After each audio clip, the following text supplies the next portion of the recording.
Howdy, howdy, and thanks for checking out episode 135 of the Eyes Free Sports podcast. My name is Greg Lindberg. On this episode, our guest is a gentleman from Arizona, and this guy has been through a lot in his life, but has never let adversity get in the way of him pursuing his goals and his dreams, and he's achieved just major success in multiple adaptive sports, and I think you'll really enjoy hearing his story. So let's go ahead now and get rolling with episode 135 of the Eyes Free Sports podcast. All right, so my guest here on this episode of the podcast is Tanner Gers, and Tanner is a very highly accomplished beat baseball player, track and field athlete, Paralympian, disability employment advocate, and just all around super cool guy. Tanner, welcome to Eyes Free Sports.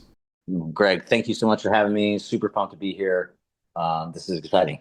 Absolutely. Really appreciate you joining me. Yeah, man. Thanks for being so flexible with me. So why don't we just start with, as they say, chapter 1 of the Tanner Gers story? Yeah. So I was born in Lafayette, Louisiana, raging Cajun.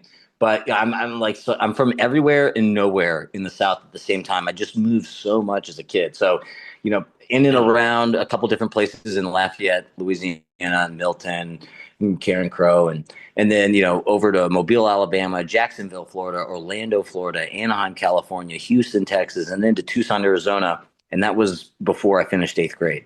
So I was in a lot of different places growing up. The one thing, though, and I have one younger brother who's 13 months younger.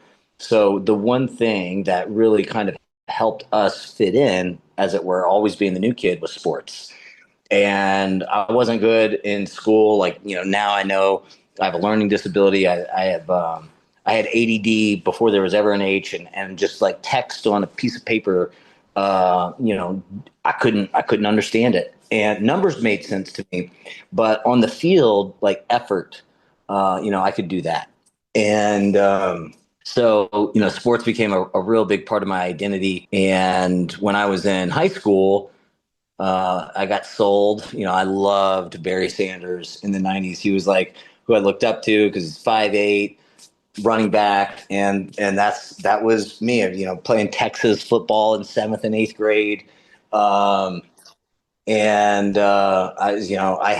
had Barry Sanders shoes when I was a freshman in high school. So, that's what I wanted to do. I was sold on that dream. So I quit playing baseball. Unfortunately, I quit playing soccer, and both of those I was really good at because I wanted to play D1 football, and that never happened. But I also ended up playing lacrosse. That was really cool. I ended up playing some lacrosse at Arizona State University.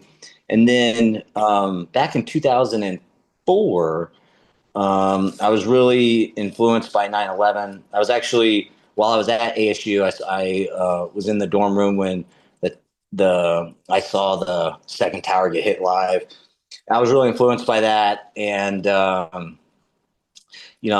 my brother and I were going to enlist into the military through the buddy system. And, I was not ready at the time. I backed out. Ultimately, I was say whatever it is. Like I said, whatever it is to say that I needed to say to myself to make it okay. But, I look back, I was probably afraid. I was, didn't want to do that. But anyway, I got back into the mix, back enlisting into the military. And on the way home from the enlistment office, I was headed eastbound on Speedway, and I believe I was at the intersection of Kolb and Speedway, and I was one car back, and I saw this guy crossing the street on the near side, and he had glasses on and a polo, a backpack, and he had his cane, a white cane. I knew he was blind, right? And I had volunteered at E-Fields when I was a kid. When back in the 90s when the ADA was barely new, curb cuts weren't a thing. We would bring ramps, everywhere we went to help, these people with severe physical disabilities, get in and out of places. And, so I was really familiar with the disability community, and, but I never met anybody who was blind before. And He picked his cane up, kind of held it out horizontal to the ground, perpendicular to his body, out in front of his face. And he just walked across the street like that. And I was like, oh, wow, I guess that's how, I guess that's how they do it. And 2 weeks later, I'm in a traumatic auto accident. And ultimately, I lose control of my car. A tree comes through the windshield. It impales me in the face. And I wake up in the hospital with my jaw wired shut, a broken back, bone is like literally sticking out my face. The tree hit me so hard you could see my brain. It was exposed to the air. And I wake up with a brain infection, an infection in my sinus cavity that's eating my eye from the inside out. And I also wake up totally blind. And that was the beginning of my journey as a blind person. And you were like early 20s at that time. I was 21. My birthday is February 18, and my accident was March 28th. Gotcha. Wow. So then, how did you kind of just the recovery process kind of talk to me about, just the impact and just what it took to kind of get back to, living a daily life independently and everything? Yeah, I mean, it's a good question. It took me a while because, my accident was March 28th of 2004. I didn't even know if I was going to live until February of 2005 because I had this brain infection that was killing me. But I made a decision like pretty early on. There was this moment when, it's bad. I mean, like I've already had a couple brain surgeries. I have I'm a bag of bones. I'm on IV medications all the time. I have to take like 4 IVs a day. One's 2 hours a pop for 2 doses, and the other is 1 hour pop for 1 dose. And I have to be up when we do it. So if you do that math, I'm not sleeping a lot. And it's insanely painful. I've got shoe boxes of medications, like literal shoe boxes of medications that I have to take every day. And I just really feel like my life's over. I'm worthless. I'm hopeless. My life is meaningless. Right. And so my dad comes home and he says, chin up, because I'm just, I can barely hold myself up. I'm literally look like Skeletor. I'm probably about 190 pounds right now, very athletic build, super muscular, and I'm only 5'8". And, at this time, I'm like 125 pounds. I'm just like skin and bones. Yikes. And so, I don't move. He knows like there's something wrong. So he comes over, he sits down next to me, and he's like, what's wrong? What can I do to help? I'm like, Dad, there's nothing you can do to help. I'm blind. I'm totally blind. My life is over. My life is meaningless, right? And I just want it to be over. And he says, Tanner, I don't know what it means to be blind. But I do know you could be blind and you could be in a wheelchair. As a matter of fact, you should be. You could be blind in a wheelchair, and mentally, you should be a vegetable. Tanner, you should be dead. You should be dead. And he said, it's always going to be tough for you, Tanner. It's always going to be tough. But remember, it could always be worse. And that was like, for a lot of people, that might just be like really hard to hear. But it was exactly what I needed, because it could be. Like it could certainly be a lot worse. I'm so blessed with my hands and my feet.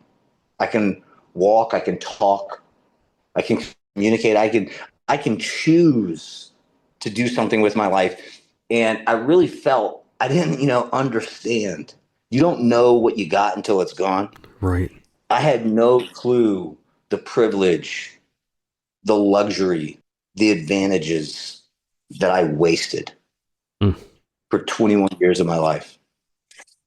And I was also, you know, I'm a optimist, right? I know I'm going to see again, right? Like once I know that I'm going to survive, I know I'm going to see again. There was like the longest I didn't even want to touch a cane or anything because I just felt like I was going to see again. I'm going to see again. And I still believe that. And I believed it then. And I said, it might be by the time I'm 40, but I'm going to see again. I'm 42 right now. And if it's 45, if it's 50, I'll take those numbers. I like that, right? But I know I'm going to see again. If I'm going to see again, when I do see, I don't want to look back at another wasted opportunity. I don't want to start at zero again. I'm zero right now Right. because I chose to waste the first 21 years of my life. So I was super motivated. At the time, I didn't even know I was going to live. And I was like, I got to get started. If I'm going to die, I'm going to die, but I'm going to get started. And so I went to school. I didn't know JAWS. I've never even heard the word screen reader before. Yep. I didn't, wasn't using a white cane.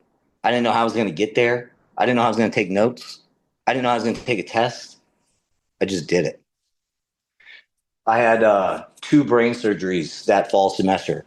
I had to take exams from ICU with like 50 staples in my head Wow. twice. Mm. You just decide what you're going to do with your life.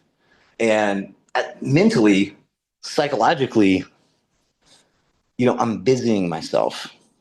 It would take a long time. It would take a long time before I would like emotionally truly process my accident and start to love myself again. But to actually get going, it just took the perception shift of it could always be worse. And when you realize everybody that's listening to this podcast right now, probably on an iPhone, maybe on some type of mobile device, like you have so much luxury and privilege and opportunity. And when you realize it can always be worse, when you just know that, it really makes managing what's in front of you a lot easier. No doubt. So powerful. I'm getting chills as you're talking here, Tanner. And it sounds like, your dad had pretty wise words for you that you've really embraced and adopted yourself. Yeah, I'm very blessed. My dad wasn't around like almost ever. Hmm. He came into my life in these like really critical moments, like influenced me, and that was one of them. That was definitely one of them. My dad knew how to work hard, and he said that to me, right? And so I knew that I needed to work hard too, and I knew that hey, it could always be worse. Absolutely. Very, very well said. So kind of transitioning back to sports, I know you did mention, playing sports growing up, and it sounds like some pretty competitive sports. And what was kind of your first introduction back to sports and specifically the adaptive sports world? So just like in my sighted life, baseball, played Yep. t-ball as a kid. I never even knew about sports with the blind. I saw it on the news one day. Hmm. And in Tucson, they were highlighting a local blind baseball team, and I about lost my garbage. I couldn't believe it. Hmm. Could not believe it. And next, I figured it out, made some phone calls. Where are these people at? And I showed up, just unannounced. And I just show up, and I'm just watching. And Dan Green's son, is pitching and invites me to take a couple hacks. And I'm like, I'm so nervous. I have no idea. Like, I don't know if anybody knows about beat baseball. Like, uh, you know, the batter is like supposed to swing in the same spot every single time. Right. And the pitcher lines that up on a cadence. Ready, set, ball. So you know when to swing, right? And then where you swing is the same spot every time. So the pitcher tries to find that. And so I'm like, keep your eye on the ball, right? Keep, i.e., your ear. So I'm like listening to the ball like come at me and just trying to swing as hard. And I got so lucky I hit the first one. I hit the second one. and I hit the third one. And Daniel wasn't really hitting anybody that day. Mm. And so they were like, wow, it was like really cool. And then they're like, and then Daniel says, that's great, Tanner. But now you actually got to score. And I was like, what? And he's like, yeah, you got to run to the base. And I was like, oh my God. And I was so afraid. And so I basically like walked to the base the first time. The second time I was like jogging. The third time I was running. And by the fourth time I was sprinting. And I hadn't done that in a long time. And just the unshackling of fear, the ability to express oneself physically freely. Um, I'll never forget that day. That was amazing. No doubt. Yeah, I've had many conversations with beat ballers on this podcast about, just running to the base, that alone, that journey down the line, freely running, no cane, no guide dog, no sighted assistance. It is so powerful. Awesome. Yeah. So that was my first love. Wow. Wow. So I know you've gone on, I should say, to quite a, accomplished career and several World Series titles and whatnot. And I believe you are in the Hall of Fame, the NBBA Hall of Fame, correct? That is correct. Yeah. Wow. So it's probably hard to kind of sum up, all the years here. I'm sure, 15, maybe almost 20 years involved in the sport. But just as far as like memorable moments or games or what kind of comes to mind for you? It was meeting Frank Fazio at in Las Vegas and him recruiting me to the Houston team. It was that first MVP with Fonzie in 2011. We had an amazing stint from 2011 to 2016. It was coming back after COVID. I've got long tail COVID. I've got autonomic nervous issues from it. My body struggles to regulate body temperature now. So I get overheated and exhibit heat exhaustion symptoms, and my body shuts down. So, after struggling with that, coming back and getting back on top, I was the number 2 highest batting average the last 2 years. 2 years ago, I had the most runs in the thing. Last year, hit my quote unquote first official home run, broke my hand, stayed playing through the thing with a Oof. broken hand, like winning games. And then we're going to be in St. Louis again. I am going to be highly disappointed if I don't take the MVP home. The fields are so slow. I hit the ball high and far. I'm fast. If I had worked so hard on my defense, I kind of neglected my swing, and it showed. I only struck out 5 times 2 years ago. I struck out like 5 times day one on this last year. But yeah, I'm gonna, and it's all really like exciting because I retired due to mild cognitive decline Hmm. from concussive events. And the one that kind of shot it over the edge was I was at USABA talent identification camp for blind soccer in 2022, and they had been trying to get me in the pipeline for a while, and I just didn't work out with scheduling and stuff. And so I'm there, and it's just before Halloween, and I think the first day I ran into the wall so hard, and I was exempting flu symptoms, and I could, it was bad and very disoriented. I was disoriented the whole time. And then on the way home, like 2 days later, they're like, yeah, you had a severe concussion. Like, you need to rest. And I'm like, WTF? Like, I took 4 days off work to be here. I'm about to go hard on some all night stuff. Like, what are you talking about?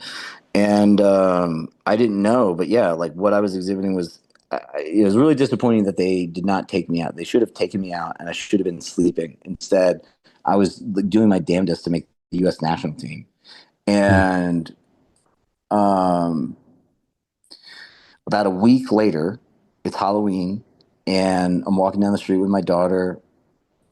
There's a few of us there. There's like 5 adults and a couple of kids, um, and I black out. Uh, I don't like faint. I have like a Men in Black moment where, like like you forget everything. So I don't know where I am. I don't know what's going on. I don't know who I'm talking to. I realize I'm in a conversation. I'm in the middle of a conversation, and I know that I don't know anything. Mm. And then that happened like about a dozen times over the next few months. And then I hit my head again in April of 24 while I was traveling for a conference, and I couldn't even go into the event. I told the team, I was like, I got to stay in the car. I'm just not feeling it. And then I did one of those Men in Black moments again, and it took me about 10 minutes. It was so scary to figure out anything, like where I was at. I didn't know any. I was so scared, and I was just like, man, I didn't even hit my head that hard. Right. Like, I don't want my daughter who's 6, to have her dad in a memory care unit. So I retired, and but I'm just like really positive, right? I know I can heal my brain. I've already done it once. Um, you know, I haven't explained that story here, but there's overcoming the brain infection. Like I've already done it once, heal my brain with my mind. I know that I can heal my brain again. So I've like invested a ton in these alternative therapies like hyperbaric oxygen. I have a tank in my house now. Hmm. I'm doing these like exercise protocols and nutrition protocols and supplement and peptides, and and my brain performance has been so much better. It's like even my business partner's like, where did you pull that? Like you pulled that out of your butt. My ability to to recall and learn has been on a whole new level, and it's just it's just great, right? Because it's like, wow, I'm unlocking something here, but I'm also healing something here, and that's given me more confidence to come back. So like circling it all the way back around to this year is like like the MVP thing. Like I hate it for other people because I am so excited to be number one. Uh, and if I'm being truly honest, all even getting MVP is like whatever to me, because the one thing that I haven't gotten that I desperately want more than anything is to win a ring with the Bayou City Heat. Mm. Wow. Yeah, definitely quite a story. Just even more adversity I wasn't even aware of that you've had in recent years here too. So just amazing what you've done to, keep grinding, it sounds like, and no matter what comes your way, you're not going to let it bog you down, right? We can only control what we can control. No doubt. Yup. Cool. Then let's talk a little bit about track and field. So, in addition to B baseball, I know you've been highly successful at various track and field events as well. If you want to just kind of talk about your introduction to that, that athletic endeavor there.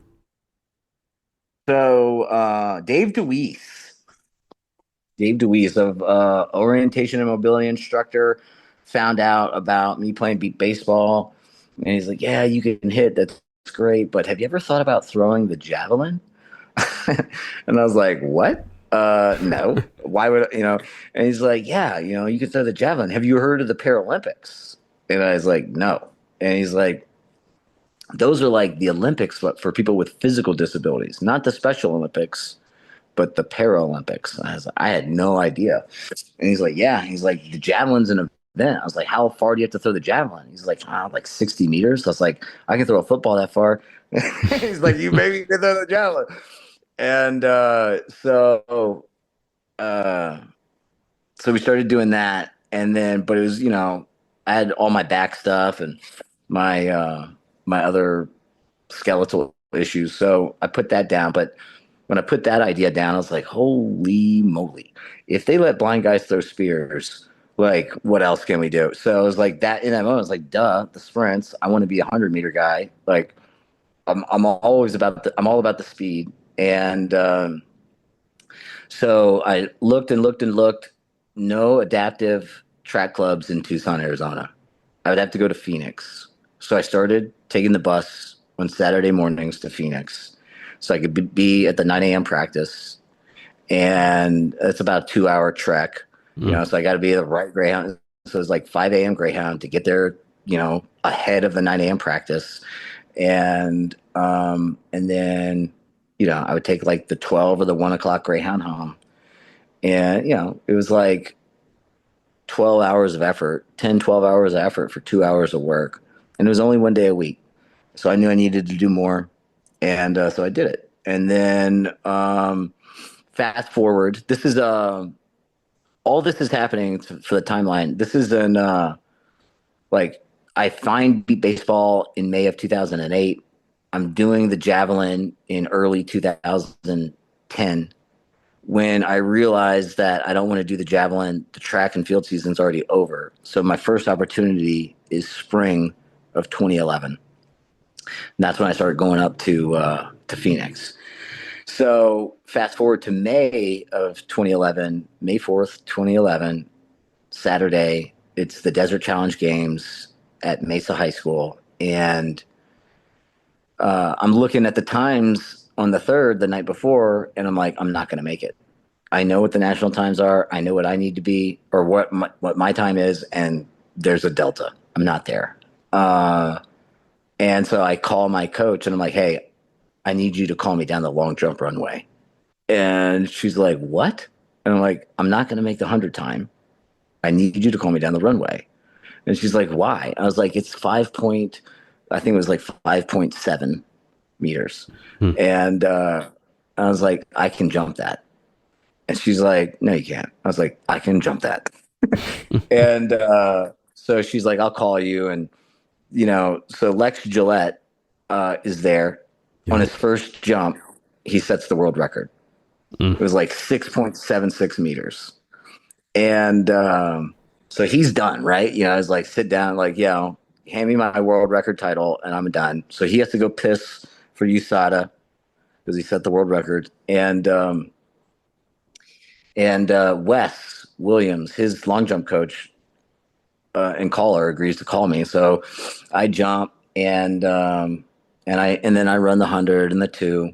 And Kathy Sellers comes up to me at the end of the meet and she goes, hey, I want you to come to nationals. I'm like, really? And she's like, yeah. I'm like, okay. So I tell my family, and I don't, they don't have I don't have support. But I get a call from Lex like a week, 2 weeks later. And at the time I'm not working. And Lex says, hey man, now mind you where this is coming from. Lex is the guy. He's the long jump guy. No He doubt. is USA's blind jumper. And he is calling me to say this. Tanner, I really want you to go to nationals. I think you're an up and coming star here. You can do well for us. I want you, what's it going to take to get you to go? And I'm like, Lex, bro, like I got 2 guides. I got the long jump guide plus the sprints guide. Plus I got to get to nationals early for classification, plus the hotel cost. I was like, I'm not working. I was like, I got to come up with like 3,500 and I just don't have it. And he goes, let me see what I can do. And Lex gets a guy to get me a plane ticket. And I needed 3 plus the hotel, but that was like motivating enough where I hustled, I raised it, I negotiated it. And the only thing I had to come out of pocket was one-way ticket. So I got 2.5 tickets covered plus the hotel covered.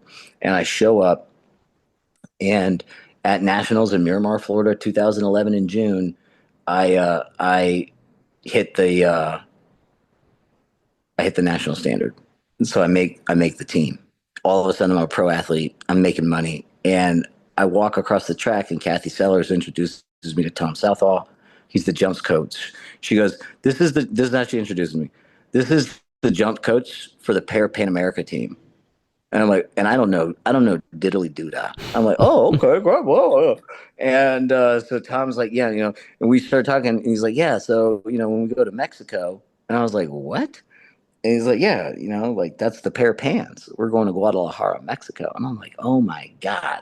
And it's like, that's when I start like, I'm getting invited out to the Olympic Training Center. I'm getting all this gear, this swag. And it is just, really mentally is like, this is the real deal. So I double the F down. And, I started, going into Guadalajara. Coming out of that, I got the gold medal there, and I'm ranked fourth in the world. And I put in my application to live at the Olympic Training Center. I know I need full-time stuff. And I get denied. And then I meet with Kathy directly at a jumps clinic. This was before there's two events. What is it? The Mount Sac relays and another one in Cali. And I tell Kathy, like, I have to live here. Like, I know I have what it takes to do something great here. Like, look what I'm doing. I'm barely in this. I've got, my wife calling me down the long jump runway in Tucson. Like, she's working. I have no one to run with. Like, I know I can do better here. And Yeah. she says, no, no. David needs it more than you. It was David Brown. And she made the right call. Yeah. David Brown, great athlete. Sure. And so she gave the bed to him. And I'm just pissed, and so I go back home and I'm just working hard. And ahead of the Desert Challenge Games in 2012, I injured myself, and I have this really bad hip injury, and it's so painful. And I'm still performing okay. And I tell Jay Slade, my guide runner then, I said, Jay, I'm moving to California. And he goes, what? And I was like, I'm moving to California. I was like, I'm a national team athlete. I have access to the facilities. If they're not going to give me a bed, I'm just going to move there and make my bed. And he's like, wow. And so he ends up helping me figure that out. I get in staying with his uncle and his uncle's place. And, so I land Sunday afternoon.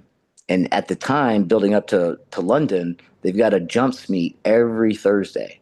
So I got practice Monday, practice Tuesday, practice Wednesday. Now it's the jumps meet. The first jump, you get 6 jumps. And they got the Olympians there. It's such a cool vibe. There's like music going on, blah, blah, blah. They got Yeah. the pole vaults going. They got the long jumps going. And it's like so much fun. And the first jump, I jump to the side and land on the edge of the jump pit, and I start bleeding, and they pull me out. And I'm like, so they're taking forever to get like sports med down there to clean me up. And, finally they get me cleaned up, and we run over there, and I'm like, and they're like, oh, you just missed the fifth flight, the fifth jump. But we'll let you do the fifth one. So I do the fifth one, run down there, and it's like nothing. And then it's the sixth jump, final jump. And I go down there, and I just put my foot through the ground so hard. And Dr. Craig Poole, I land in the sand, and I felt like it was a good jump. And Dr. Craig Poole comes yelling, running up on me, you jumped before the board. Oh, blah, blah, blah, blah. You were like a meter before the board. Blah, blah, blah, blah, blah. And so what that means is I jumped before the board. So they can only measure from the board. So I lost all that distance. Oh, I see. Yep. And I jumped, it was like 5.9 something meters. And that was the A standard. So I go to sports med. I never forget it. Lex Gillette comes in. Oh, Tanner, he doesn't even, like, he knows I'm in there, right? But like, he just opens the door. He's like, Tanner got the A, and we're so excited, right? Because he knows, like, he's been in it since '04, since Athens. He's like, I'm going to London, and but I got this like kind of injury thing going on. So anyway, so that's Thursday, right? Like Friday, phone calls were made. All of a sudden, Monday, they give me a call. Tanner, you got a bed. You can move into the Olympic Training Center. And it was just like, you got to do whatever it takes. And I believe at the bottom of my heart, like, even though I jumped way before the board, like, even though I was denied a bed, even though like I had the injury, like, just showing up and doing whatever it takes, like, the universe will provide. And yeah, that's how that was that. Wow. Wow. Once again, yeah, kind of reinventing yourself and, like you said, doing whatever it takes, showing up, being there no matter what, odds stacked against you. So, Effort is a choice. no doubt. Yeah. So, as far as the London Games, talk to me about your experience there. Dude, so amazing. Just incredible experience all the way around. My performance, the worst of my entire life. That's okay. I mean, it's very disappointing. I had to, it took me a long time to process that. But yeah, it was absolutely the worst performance of my entire career. So I told you I was like so injured, right? So I go to the trials, and Lex also has a little thing, so he's not there. And you know, I'm in so much pain. I tell the coaches, I'm like, look, I can't do this, and they're like, no, you have to do it. And I'm like, I can't, and they're like, you have to, and I'm like, okay. And I jumped, like my first jump was like just around 5.4 meters, and it was just a garbage jump, and barely making it down the line. And then Kathy Sellers is right there watching me. I had no idea, and she goes, "That's enough. You don't need to jump anymore." And I go to Jay Slade, my guide, and I'm like, "What does that mean?" And he's like, "I don't know." I was like, "Should we jump again?" He's like, "I think we should jump again." And I'm like, "Okay, let's jump again." And and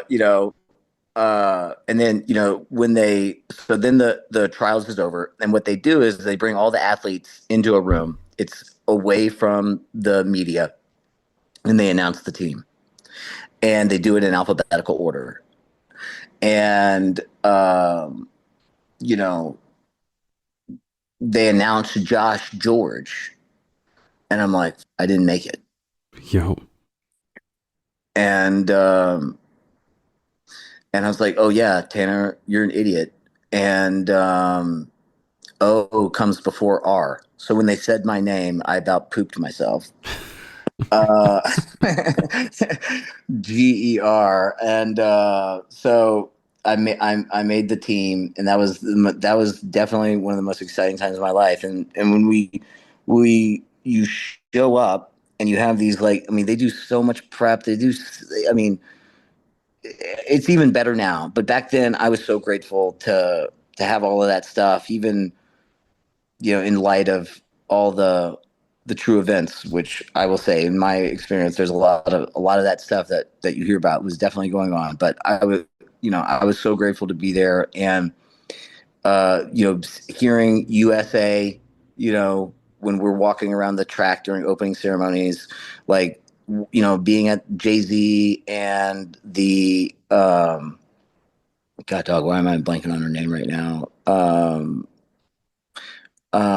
Shoot. Um, the Umbrella Girl. God dog it. Yeah, but being at the concert with Jay Z and stuff, that was like so amazing. Wow. And then I think the other cool thing was is just seeing like what 80,000 fans like feels like when you're in a stadium and they're roaring, like, and they are roaring. Like London's population was insane. That it was so amazing. The people were great. Getting stopped in the streets, asked for autographs. Um, it was amazing. Wow. Wow. So cool. Yeah. Just one of those kind of once in a lifetime things, right? Yep. Yep. So at the we're divorced now, but at the time, my wife Rosa got to go, and she immigrated. Her parents brought her to the United States from Mexico, Hmm. illegally. And so when we got married, we were going through the residency process. She's a resident, but there was a rule change, I think, in because of Vancouver, the Winter Games. There was a ski guide for a blind athlete who had a different passport. They were from a different. They were a different type of citizen. They weren't from the same country as the athlete. There was a big uproar about that, and some rules got changed. And they changed the rules that guides have to be from the same country as the athlete. And so, because my wife at the time, when I went to Guadalajara, she was the one that helped me get there. She was my long jump guide in Miramar, Florida at National. She was the one who helped me get to Mexico. And it was like this real cool thing that we were so excited about. Like, oh, wow, my Rosa's going to go back to Mexico and like represent the United States. Like, how cool is that? And it ended up getting squashed because of that rule change. So Hmm. when, she came to London and I got her into the athlete village, and there's a wall and only the athletes can sign that wall. And I made sure that Rosa signed it. Wow. Mm. Yeah, it was so beautiful. Uh, we got pictures and stuff of that, of her and I signing the wall together. And that really meant a lot to me because it was like, there's like, blind athletes know it's like we do things, but we often, rely and need our sighted athletes to be with us. Like no one would know my name in the b-ball community if it wasn't for Fonzie, the pitcher, my Right. pitcher. No one would know, I would have never have done as well as I would have without Jay Slade, in his family, the Slades. I love them so much. And I wouldn't be as much without any of those guys. So yeah, it was very, very important to me to make sure that she was memorialized there. Sure. Sure. Definitely a cool moment. So before we do wrap up here, I definitely wanted to give you a chance to talk about just your current career. I know you're doing a lot of work in the, like I mentioned earlier, disability employment kind of space. We all know, for many decades now, the number of folks with disabilities who are employed is just extremely low. And I don't know if it's really changed a whole lot, to be honest, in recent years. But just talk to me about kind of how you got into that and just what you currently do. Thank you so much. Yeah. So I never had a problem getting a job. And if I got the interview, I got the job. And when I woke up totally blind and I started to see, how my friends and family treated me differently, how even the medical staff would treat me differently. I saw that when I went back to school. I saw that when I tried to re-enter the workforce. And I knew that when I'm in the position to do something different, I'm going to do that. I'm going to make sure I hire blind, that I create opportunities for me, for people like me. And so because of my time at the Paralympics, they have a athlete career transition program. I got placed at a company that was selling digital accessibility job boards in 2015. Hmm. So a little early, a little before its time, right? And there were Yep. some founder conflicts. That opportunity shut down. But when that did, I was just like, oh my gosh, like digital accessibility can be a career. Like, whoa. And so I went to LinkedIn. I found this nonprofit based in New York. I went to their website, saw some issues with accessibility, told the founder about it, the CEO. We had some meetings, and on my second meeting, he gives me a job as a tester. I work as a tester. I bust my ass, and then I get a promotion, uh, and then I get another promotion, and I'm executive director now, and I'm helping him build this consultancy. So we're building that up. We almost sell it to the American Foundation for the Blind, Hmm. and that deal fell through. But Kirk Adams ended up bringing me over to help them with their consultancy. So I was doing that. And then I wanted to get out of nonprofit. So I went over to the private sector. I went to a very software heavy, sales heavy, bigger accessibility company called UsableNet. Learned a lot there as head of partnerships. And then in late 21, early 22, started AccessAbility Officer, which was originally focused on how do we create more employment opportunities. Digital accessibility business was a part of that, but that really business took off. And so as a result, I needed to hire blind. Could not find the talent, could not source the talent with the technical skills or abilities to do the job at the level in which it needed to be done. Everybody that had those skills was already working. There was no talent pool. Hmm. And so my partner and I created a training program. And so because of my relationships in New York, we piloted it for at the Commission for the Blind in New York with the Helen Keller National Center. That was a success. We expanded that out across the United States. Today we've worked with over 10 different states, over 60, I think, different clients. And basically, hey, you get trained, you get certified, you get a job. I'm going to give you a job as a digital accessibility tester, working with our clients, doing client work, build your professionalism, your employee readiness, and then help you transition in the workforce. And as we started doing that, we started to realize, like, hey, at the end of the day, we've got this job training program that's great, but we've got to be a competitive business. Like, we're a digital accessibility business. Our model works. We can create direct employment pathways for the blind because we have the business to bring them in. If we don't have a competitive business that's growing, then how are we going to help more blind people get jobs? Right. So we have to be more competitive. How are we going to stay competitive as a business? Well, I don't know if you guys know this, but like, screen reader users are typically slower in some things than sighted people, right? Yep. Typically, screen reader users have limitations that sighted people don't have because they can point and click with a mouse, right?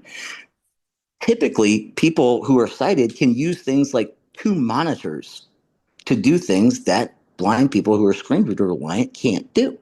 So how do we build the damn software that can do things that sighted people can do that blind people can't? And how do we apply that to digital accessibility? How do we stay competitive? So we built that. It's called Dart Suite. And so that's what we use now internally for all of our operations. We just started to make it publicly available and demoing it to other agencies like ours, those that prioritize the importance of blind screen reader testers in their technical practice, and they are absolutely loving it.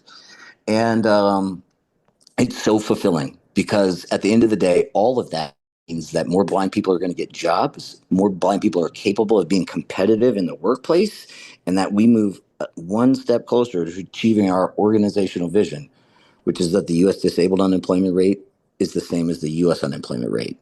And in order for us to do that, we got to get a lot of blind people jobs. Absolutely. Wow. That's amazing. Just once again, the pivoting you've done in that type of space and your business, and really very strategic. Well, I think it's just like, I'm not that smart. Like, I'm not that like gifted. I'm just like, I'm either going to win or I'm going to learn. Right. And I got a lot of learning. I've learned a lot. And I think that all those learnings, just year after year, week after week, day after day, learning, learning, learning. I'm going to win or I'm going to learn. And all that learning means that I'm much better to win right now. That's all that is. I've failed at so many businesses before starting Accessibility Officer, multiple businesses, like Mm. probably 5 or 6 businesses. A taco truck, two, not one, but two used auto sales businesses. Yes, where I'm like in the auctions, in the pit. Yep. I had a lot with an office, right? A sales business. I had an online health fitness coaching business that did really well. And it's just like I've had so much failure along the way. Like, it's just so you're either gonna win or you're gonna learn. And if you take that mindset and just, like, again, just do whatever it takes, eventually you will get there. And and I think too, it's just like being in the trenches. Like, I've been in this game, like, focused on getting better for 10 years. And and I've been prioritizing working with people with disabilities in the blindness community. So it's like, of course I'm going to be, and then I surround myself with really great people that are doing all the good things that are way better than me that I suck at. It's like, Right. before I was just me. I was trying to solo it, and that's not the way to win. You will you will win easier, faster, and longer with a team of people around you. And so, how do you organize yourself accordingly? But yeah. So true. And I feel like a lot of parallels to sports as well, especially team sports or even guides, like you were saying earlier, just surrounding yourself with experienced people. I mean, 100%. I mean, it's like Mm. life is a team sport. No doubt. Yep. Cool. And before we do officially put a bow on this episode, if you just want to give out contact info as far as Accessibility Officer and any social media people can find out there. Yeah, man. Thank you so much, Greg. Appreciate the opportunity. Definitely not here to push anything, but I appreciate you giving me the chance to do so. If anybody wants to connect with me, you can shoot me an email. It's Tanner, TANNER .GERS at accessabilityofficer.com. Accessibility means accessabilityofficer.com. We've got a vocational rehabilitation page there. We've got our certified accessibility tester program and our getting hired playbook. Literally, my life revolves around getting blind people jobs. And if you were super serious about getting employed or joining the digital accessibility field, I would love to talk with you about making that happen. That's awesome. Hey, definitely kudos to you just on this effort. I know there are a lot of listeners out there that could benefit from this that I'm sure would be interested. So thanks for everything you're doing there. Congrats on all your athletic endeavors. Wishing you the best of luck this summer at the World Series. And thank you so much for joining us here on the podcast, Tanner. Really appreciate it, man. Greg, thank you so much, brother. It's my pleasure. I appreciate you so much. I'm so grateful for the awareness that you continue to build and the platform that you continue to provide other people to share their message. So thank you, sir. Absolutely. I appreciate that. Alrighty, take it easy. To hear more episodes of the Eyes Free Sports podcast and to subscribe, search for Eyes Free Sports on your favorite podcast platform or visit eyesfreesports.com. Be sure to follow the Eyes Free Sports podcast at facebook.com/eyesfreesports and on Twitter at Eyes Free Sports.